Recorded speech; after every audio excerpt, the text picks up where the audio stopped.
अस्सलाम वालेकुम। मेरे नाम मोहम्मद नूर है। अस्सलाम वालेकुम। मैं समान अड्डे तो बेचदा थोड़ा जिहा ते बच्चे मेरे निके निके न। मैं तो माँ उन्हों दी मर गई, मेरी भी मर गई है ते बच्चे मेरे छोटे न ते आ थोड़ा जिहा समान मैं बेच के 200-250 लैके गुजारा पे करदा। ते मेहरबानी मकान भी अपना कोई नहीं, किसा दी जाई बेच बैठा। हालात बड़े बुरे न, बच्चे मेरे छोटे न बिल्कुल ते ये भी बेचदा पिया, बच्चे ही पालदा पिया। जेड़ा 200-250 लभदा उस वक्त गुजारना ना लभे तो राती भुखे रहे सकता। अल्लाह के आसरे का बड़ा औखा वक्त पिया गुजारदा।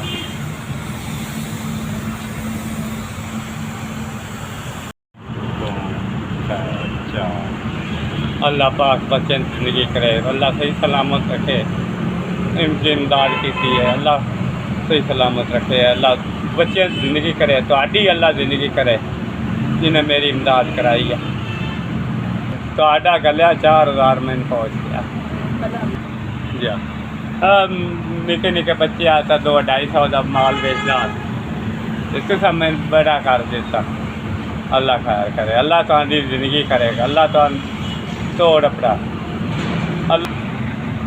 अल्लाह तुहानू तुहाडे सही सलामत बच्चे रखे। तुसा मैन माल बतेरा गल दिता, चलो गुजारा हो गया। ऐसी मेहरबानी जिन्हें साढ़े तक मदद पढ़ाई।